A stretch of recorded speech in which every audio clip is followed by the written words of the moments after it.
विश्वानि देव सवितर्दुरितानि परासुव यद्भद्रं तन्न आसुव। ओम शांति शांति शांति। ओम श्री परमात्मने नमः। सांख्य कारिका की कक्षा में आप सभी का हार्दिक अभिनंदन है। सांख्य दर्शन के हम दूसरी कारिका दृष्टवदानुश्रविकः स विशुद्धिक्षयातिशय युक्तः तद्विपरीतः श्रेयान् व्यक्ताव्यक्तज्ञ विज्ञानात्, इस पर विचार कर रहे थे, जिसमें आचार्य ने ये कहा कि जिस प्रकार से लौकिक उपायों से दुखों से सर्वथा निवृत्त नहीं हुआ जा सकता, लौकिक उपाय औषधि कंचन कामनी आदि के प्रयोग से जिस प्रकार से सदा सर्वदा के लिए दुखों की निवृत्ति नहीं हो सकती, इसी प्रकार से वैदिक हिंसा मूलक कर्मकांड से तीनों प्रकार के दुखों से आत्यंतिक निवृत्ति नहीं हो सकती। हिंसा मूलक कर्मकांड को वैदिक का तात्पर्य नहीं समझना चाहिए, वैदिक नहीं हो सकते, परंतु जिस प्रकार से एक दुष्ट परंपरा चली वेद के नाम पर, अग्निहोत्र के नाम पर, कर्मकांड के नाम पर, जिसमें पशु बलि का सन्निवेश किया गया, और उसका कथन हमने पूर्व की कक्षा में कर दिया कि वह जो सूरा मत्स्या पशुर्मांसम द्विजातीनां बलिस्तथा धूर्तैः प्रवर्तितम यज्ञेन एतद्वेदेषु कल्पितम, महाभारतकार का कथन है कि ये सब धूर्तों के द्वारा मांस मदिरा आदि का प्रयोग यज्ञ में किया गया, इसलिए इसका संबंध कतई वेद से नहीं है। लेकिन फिर भी चूँकि कर्मकांड वेद से संबंधित है, अग्निहोत्र वेद से संबंधित है, और उस वेद से संबंधित होने के कारण उस अग्निहोत्र को अनुश्रविक यहाँ पर कहा गया है, क्योंकि अनुश्रव का तात्पर्य हुआ वेद। अनुश्रूयते इति अनुश्रवः वेदः। तो जो पीछे से सुना जाता है, शिष्य पीछे से सुनता है, गुरु आगे से बोलता है मंत्र को, और इस प्रकार से जो एक परंपरा चलती है, जिसे श्रुति परंपरा कहते हैं, उसी को वेद कहते हैं। और तत्र भव आनुश्रविकः, अनुश्रव से जो प्रतिपाद्य है, वेद से जो प्रतिपाद्य है, वो वैदिक है। तो इस प्रकार से आनुश्रविक जो उपाय हैं, उनमें 3 दोष इस कारिका के माध्यम से आचार्य ने बताया कि वह अशुद्ध है, उसमें पाप का सन्निवेश है, इसलिए पाप से दुख ही होगा, ये सार्वभौम सिद्धांत है। यह आचार्यों के द्वारा, शास्त्रों के द्वारा, वेदों के द्वारा ये निर्दिष्ट है कि पाप से दुख ही होगा, और पाप कर्म यज्ञ के माध्यम से कर रहे हैं, यज्ञ में कर रहे हैं, तो उसका भी फल अंततः दुखदायी ही होगा। इसलिए जिस फल में दुख हो, जिसका परिणाम दुख हो, वहाँ दुख से आत्यंतिक निवृत्ति की बात कैसे संभव है। इसलिए वैदिक कर्मकांड से कभी भी तीनों प्रकार के दुखों की निवृत्ति नहीं हो सकती। और यदि उसको हम अहिंसा मूलक करें, हिंसा मूलक का परित्याग करके अहिंसा मूलक यदि हम यज्ञ का अनुष्ठान करें, अग्निहोत्र का अनुष्ठान करें, तो भी उसमें दोष है, क्योंकि वो क्षय वाला है। क्योंकि अग्निहोत्रम जहियात् स्वर्ग कामः, ये वेद का वचन है। अग्निहोत्र से स्वर्ग की प्राप्ति होती है, और स्वर्ग की प्राप्ति होती है तो किस प्रकार से होती है, तो उसमें कहा कि क्षिण्य पुण्य मृत्यु लोकम विशन्ति। पुण्य क्षीण हो जाने पर, पुण्य नष्ट हो जाने पर, जब तक हम अग्निहोत्र के माध्यम से जो भी धर्म का कर्माशय अपने आत्मा में संग्रहित किया है, वह जब तक कर्माशय हमारे साथ रहता है, वो धर्म हमारे साथ रहता है, तब तक जीवात्मा उस योनि में जाकर के उन सुख का उपभोग करता है और फिर पुनः लौट जाता है। इसलिए नाशवान है, स्वर्ग के सुख भी नाशवान है। और चूंकि ऋग्वेद का मंत्र पूर्व पक्ष ने दिया था कि अपाम सोमम अमृता अभूम, इस वेद कथन के आधार पर वहाँ तो अमृत की बात कही गई थी। अपाम सोमम अमृतम अभूम, अमृत हो गए, यानी कि अमृतत्व का मतलब जहाँ पर अब नाश नहीं है, नित्य है। तो ऐसे नित्य स्थिति को प्राप्त कर लिया अग्निहोत्र के माध्यम से, ये कथन किया गया। अब आप कह रहे हैं यहाँ पर कि वो क्षय होता है, नाशवान होता है, तो आपके कथन से और वेद के कथन से तो विरोध होने लगता है। और जहाँ पर किसी शास्त्र का मत और वेद का मत से विरोध हो, किसी महर्षि का वचन और वेद के वचन से विरोध हो, वहाँ पर कहा जाता है कि वेद ही परम प्रमाण होता है। तो ऐसी परिस्थिति में आचार्यों के द्वारा स्वर्ग सुख को नाशवान बताया गया है और वेद के द्वारा अपाम सुमम अमृतम अभूम ऐसा कहा है। तो अब यहाँ पर विरोध होने लगता है। तो विरोध जब होगा तो हम वेद को ही मानेंगे, आपके वचन को क्यों मानेंगे? तो इसके लिए समाधान किया कि देखिए जो अमृतत्व है, क्योंकि वही शास्त्र जो है उसके अनित्यत्व को भी स्वीकार करता है। वही वेद कहता है कि न कर्मणा न प्रजया धने न त्यागे ने के अमृतत्व मानसु। ये वेद कहता है कि न कर्मकांड से, स्पष्ट मना कर दिया। न कर्मणा, कर्मणा का मतलब यहाँ पर कर्मकांड से, न प्रजया न संतानोत्पत्ति से, न धनेन न धन से। फिर किससे अमृतत्व की प्राप्ति होगी? तो वेद ने कहा त्यागेन एक अमृतत्व मानसो, एकमात्र त्याग से ही अमृतत्व की प्राप्ति होगी। अब यहां पर तो निषेध कर दिया, कर्मणा को निषेध कर, न कर्मणा, कर्म के द्वारा, कर्मकांड के द्वारा अमृतत्व की प्राप्ति नहीं हो सकती, स्पष्ट मना कर दिया। और एक जगह अपाम सोमम अमृता अभूम, इसके माध्यम से अमृतत्व कह दिया। तो ये दोनों परस्पर विरोधी वेद मंत्र हो गए। तो दोनों परस्पर विरोधी मंत्र हो जाते हैं तो वहां पर क्या होता है? सुंदोपसुंद न्याय से कहते हैं कि दोनों खत्म हो जाता है, दोनों की प्रामाणिकता नष्ट हो जाती है। परंतु ऐसा नहीं है, वेद की प्रामाणिकता नष्ट नहीं हो सकती, क्योंकि वेद सर्वथा प्रामाणिक है, वेद परम प्रमाण है।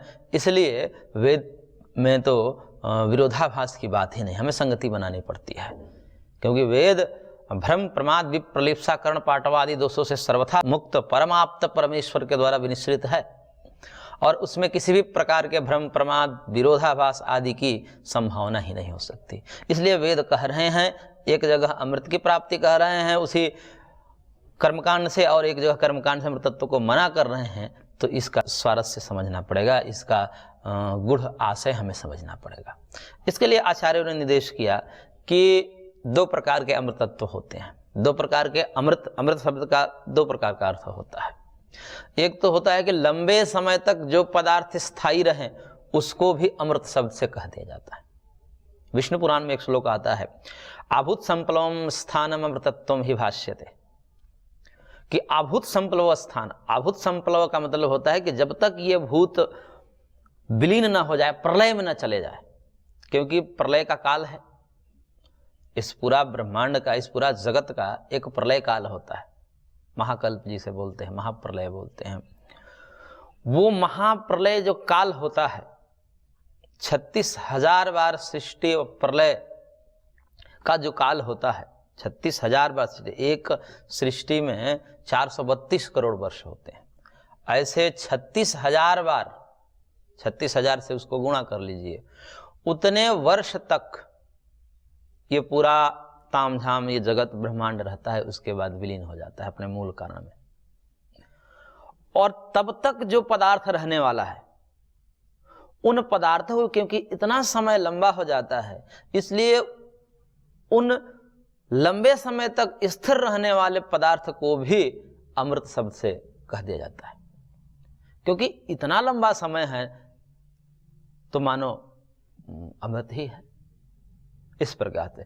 तो यहां पर जो लंबे समय तक स्थिरता की बात कही जा रही है, लंबे समय तक जो पदार्थ, जो तत्व स्थिर हैं, उन तत्व को अमृत शब्द से कहा जा रहा है। अमृत का वास्तविक अर्थ होता है नमृत, अमृत, जो कभी मर ही नहीं सकता, जिसका कभी नाश ही नहीं हो सकता, जिसका कभी क्षय ही नहीं हो सकता, ऐसे पदार्थ वास्तविक रूप में उसको अमृतत्व कहा जा सकता है। लेकिन जो सीमित समय के लिए, चाहे कितना भी लंबा समय क्यों न हो, समय तो सीमित ही, एक बांध दिया कि इतने वर्ष, तो इतने वर्ष जब कहे तो सीमित हो गया, और सीमित होने से चाहे वो लंबा ही समय क्यों न हो, उसे अमृतत्व नहीं कहा जा सकता, लेकिन वेद में कहा है। तो ऐसे अमृतत्व को गौण अमृतत्व कहा जाता है, कि वास्तविक रूप में जो अमृतत्व की परिभाषा है उसमें नहीं घटती, लेकिन गौण रूपेण लंबे समय तक रहने के कारण इसको भी हम अमृत शब्द से कह सकते हैं। इसलिए क्योंकि ऐसा अर्थ नहीं करेंगे तो और न कर्मणा न प्रजया धने न त्यागे न अमृतत्व मानसु कर्मणा अमृतम ऋषयो निषेध प्रजावंतो द्रविणम महिमाना इत्यादि जो वेद के वचन हैं वो सब निरर्थक चले जाएंगे, उनमें आपस में विरोध होने लगेगा। इसलिए और स्मृति भी कहती है क्षिण्य पुण्य मृत्युलोकम विशंति, कि पुण्य क्षीण हो जाने पर मृत्युलोक में फिर आना ही पड़ता है। इस प्रकार से अन्यान्य शास्त्रों के आधार पर हमें दोनों में सामंजस्य बनाना पड़ता है। आचार्यों ने उसको सामंजस्य बनाया कि वहाँ पर जो अमृतत्व की बात कही गई है, अपाम सोमम अमृतम अभूम, लंबे समय तक, क्योंकि वो काल लंबा है, वो काल लंबा है, तो लंबे काल तक जो पदार्थ रहते हैं उसको भी अमृत शब्द से कहा दिया जाता है। तो लंबे काल तक स्वर्गादि लोक की उपभोग होते हैं, इसलिए उनको भी अमृतत्व शब्द से कहा दिया जाता है। इसलिए न्याय आदि में तो अंतःकरण, आकाश, इनको भी काल, दिशा, इनको भी नित्य कहा दिया गया है वहां पर। अब चूंकि यहां पर हम पढ़ेंगे तो वहां पर तो अनित्य है, लेकिन वहां उनको नित्य कह दिया गया है। चूंकि आकाश है, वो आकाश अब जब तक प्रलय नहीं होगा तब तक कैसे खत्म होगा, इसलिए उसको वहां नित्य कह दिया जाता है। सूक्ष्म शरीर के साथ जो विद्यमान है हमारा मन है, इंद्रियां हैं, ये सब क्या है, वो सब लंबे समय तक रहते हैं, जब तक या तो मुक्ति हो जाए अथवा जब तक महाप्रलय न हो जाए तब तक रहने वाले हैं, इसलिए उनको भी नित्य कह दिया जाता है। तो वहां पर गौण नित्यत्व ही समझा जाता है। ऐसे ही जो स्वर्ग के उपभोग की नित्यता की बात की गई है वह ऐसे ही हैं गौण अमृतत्व के रूप में। तो इस प्रकार से सामंजस्य यहाँ पर बन जाता है कि लंबे समय से उपभोग होते हैं स्वर्ग आदि लोक में, इसलिए उनका, क्योंकि स्वर्ग के जो शरीर होते हैं उनमें ऐसा कहा गया कि मनुष्य के हिसाब से मनुष्य का 1 वर्ष का जो काल होता है वहाँ 1 दिन होता है। तो इस प्रकार से लंबा समय हो जाता है, इसी कारण से अमृतत्व श्रुति में कह दिया गया है। इसका मतलब ये नहीं समझना चाहिए क्योंकि वहीं पर जो है सहस्रों इंद्र को काल निगल लेता है, ऐसे ही बात कही गई है। अब समस्त सहस्रों जो इंद्र को काल निगल जाता है तो इसका मतलब वो इंद्र क्या हो गए, विनाशी हो गए। तो शरीर है और समानम जरा मरणाधिजम दुखम, वहाँ पर भी मृत्यु होती है और उनके भी शरीर बदलते हैं, इस कारण से वो नाशवान है। अब नाशवान हो गया, जब सुख नष्ट होगा तो क्या होगा, दुख ही होगा। सुख नष्ट होगा तो उसको क्या मानेंगे, ऐसी स्थिति जहां पर सुख नष्ट होने वाला है उसको मुक्ति थोड़ी मानेंगे। मुक्ति का मतलब जहां पर दुख न हो और सदा सर्वदा हमेशा सुख हो, ऐसी स्थिति को कोई चाहता है। तो ये एक प्रकार की ये भोग योनि है। जिस प्रकार से इस शरीर में हम उपभोग करते हैं, ऐसे ही अन्य जो लोक हैं उसमें भी भोग भोगते हैं। हाँ, लंबा समय है, लंबा समय होने से क्या है, तो भोग लोक ही, भोग योनि ही है। इस प्रकार से वो भी एक लोक है, तो वो भी त्याज्य है, क्योंकि हमारा जो मूल विचार क्या है, हमारी मूल अभीप्सा क्या है, मैं कभी भी दुखी न रहूं, मैं सदा सुखी रहूं, यह सबकी मूल मांग है। इस आधार पर स्वर्ग तो उस मूल मांग को पूरा नहीं कर पाता, क्योंकि स्वर्ग नष्ट हो जाता है और उसके एक काल है, उस काल में बदलना ही पड़ता है उनको शरीर। तो इस प्रकार से वो नाशवान है। तो वैदिक कर्मकांड से उपार्जित जो स्वर्गादि लोक हैं उनमें 2 दोष दिखा दिए कि एक तो जो उनके प्राप्ति के कारण आप कर्मकांड कर रहे हैं, कर्मकांड में हिंसा है, पाप है, और दूसरा यदि आप मान लीजिए कि अहिंसा मूलक भी कर्मकांड की करके गए तो वहाँ भी लौटना पड़ता है, वहाँ भी मृत्यु होती है। तो इस प्रकार से वो नाशवान हो गया। और एक तीसरा कारण बताया कि अतिशय युक्त, वहाँ पर सातिशयता रहती। सातिशयता का मतलब यह है कि उससे ज़्यादा सुख कोई होता है, उससे भी कोई ज़्यादा सुखी होता है, उससे भी कोई ज़्यादा सुखी होता है। तो इस प्रकार से जो वहाँ सामान्य लोग, जैसे यहाँ पर सामान्य जनता है और एक राष्ट्रपति या प्रधानमंत्री हैं, दोनों के सुखों में अंतर होता है। राजा होता है, उसके बाद दिव्याति दिव्य उपभोग रहते हैं, और जो सामान्य जनता होती है उसके पास तो अपेक्षाकृत कम ही होते हैं। उनमें भी यदि तारतम्यता देखी जाए तो जनता में भी कोई महादरिद्र है, कोई दरिद्र है, कोई सुखी है, कोई उससे भी अधिक सुखी है। इस प्रकार से तारतम्यता होती है। तो तारतम्यता की दृष्टि से बात करें तो वहाँ का जो अधिपति होगा, क्योंकि प्रत्येक लोग का अधिपति होता है, जैसे यहाँ पर अधिपति है तो अधिपति को ज़्यादा सुख होगा ही। तो इस कारण से अब जहाँ भी हमसे कोई अधिक सुखी मिलेगा, वहाँ पर जीव का स्वाभाविक एक दोष है कि वहाँ पर राग द्वेष होता है। द्वेष होगा कि जो ज़्यादा सुखी हैं, जिनके पास ज़्यादा अधिकार है, वो नीचे वाले पर अधिकार करेंगे तो नीचे वाले उससे द्वेष करेंगे कि हमसे ज़्यादा सुखी हो गया, और ऊपर वाले नीचे वाले पर अधिकार का मात्स्य न्याय कहते हैं। मात्स्य न्याय मतलब बड़ी मछली छोटी मछली को खाती है, वो चलता है, वो जीवों का स्वभाव है। तो इस कारण से जहाँ पर सुख दुख की तारतम्यता रहती है, वहाँ पर राग द्वेष आदि भी होते रहते हैं। इसीलिए हमने कहानियों आदि में सुना होगा कि देवासुर संग्राम चलता ही रहता है, और भी उनकी गद्दी जब हिलने लगती है इंद्र की, तो वह विघ्न बाधा डालते हैं। क्यों डालते हैं? क्योंकि उनको द्वेष लगता है, द्वेष रहता है कहीं ऋषि मुनि तप करके हमारे सत्ता को हिला न दे, इस कारण से द्वेष बना रहता है। तो द्वेष होने के कारण अब द्वेष जहाँ है, सातिशयता है, वहाँ सुख कहाँ है? सब एक समान रहे तब तो कोई समस्या नहीं, सब एक समान है। लेकिन समस्या तब खड़े होते हैं कि जब असमानता होती है। अब यह असमानता होना ही है। किसी भी आप लोक में चले, कहीं भी चले जाइए, किसी धरती के किसी भी कोने में चले जाइए, जहाँ पर जनता रहती है, जहाँ पर मानव बसते हैं, वहाँ पर क्या है? सब एक समान मिलेंगे नहीं। न एक समान उनको सुख है, न एक समान उनको ज्ञान है, न एक समान बल है, न एक समान बुद्धि है। सब असमान ही असमान है। क्योंकि महर्षि कपिल कहते हैं कर्म वैचित्र्यात् सृष्टि वैचित्र्यम, सृष्टि में कभी समानता हो ही नहीं सकती, क्योंकि जीवों के कर्म ही विचित्र हैं, भिन्न भिन्न कर्म हैं, नाना प्रकार के विचित्र विचित्र कर्म हैं, नाना प्रकार के पुण्य, नाना प्रकार के पाप। तो उस आधार पर भिन्नता आनी ही है, क्योंकि फल भगवान देंगे तो जिसका जितना पुण्य कर्म रहेगा, पुण्य में भी कोई अंत नहीं है, कितना बड़ा कोई पुण्य कर सकता है, कोई छोटा ही पुण्य कर सकता है। पाप में भी इसका कोई निर्धारित नहीं है, कोई छोटा पाप कर सकता है, कोई जघन्य पाप कर सकता है। तो इस आधार पर इतनी विचित्रता जीवों के कर्म में होती है, उस आधार पर ज्ञान में, कर्म में, बुद्धि में, सुख में, दुख में आदि में विभिन्नता देखी जाती है। तो विभिन्नता होगी ही, असमानता होगी ही, ये जगत का स्वभाव है, चाहे कहीं भी रहें।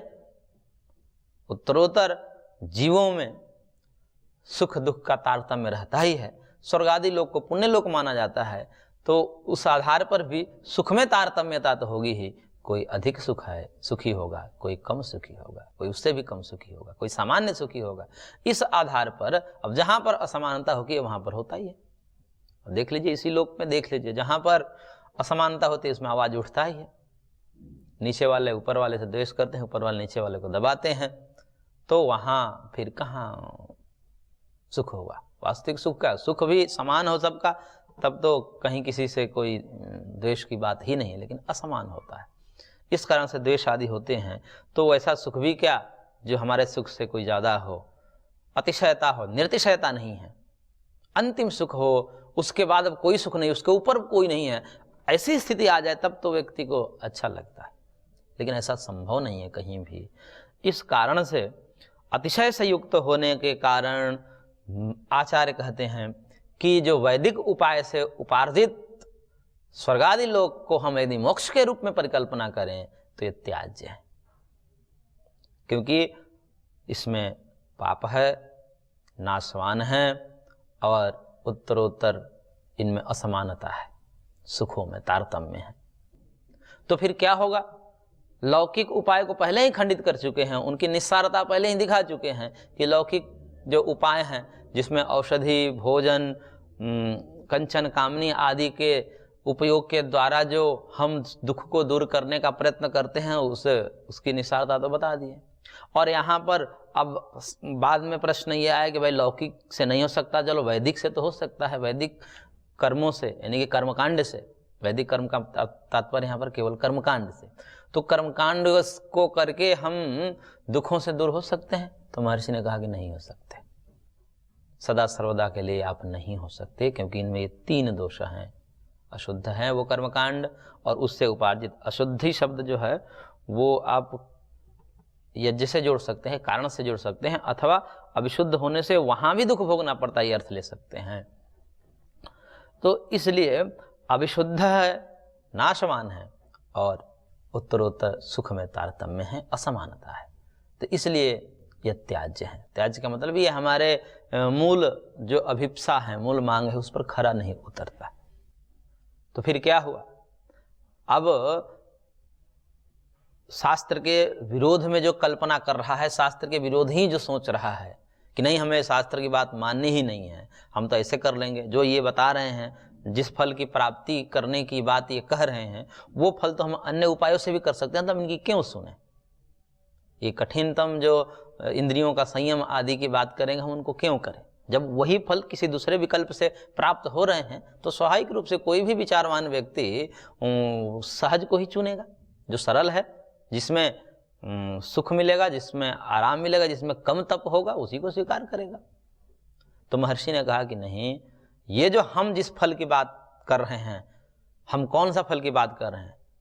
तो सदा सर्वदा के लिए दुखों से निवृत्त हो जाना, कभी भी दुख फिर वापस ना आए, इसी स्थिति को प्राप्त करने की बात कर रहे हैं, वो हम फल दिलाने की बात कर रहे हैं। और वो फल जो है हमारे इस व्यक्त अव्यक्त और ज्ञ, व्यक्त अव्यक्त और ज्ञ मतलब पुरुष, उसके ज्ञान से, उसके सम्यक ज्ञान से, प्रकृति पुरुष के अन्यथा ख्याति से वो स्थिति प्राप्त हो जाती है कि व्यक्ति सदा सर्वदा के लिए दुखों से मुक्त हो जाता है और सदा तृप्त रहता है, आनंद में स्थित रहता है।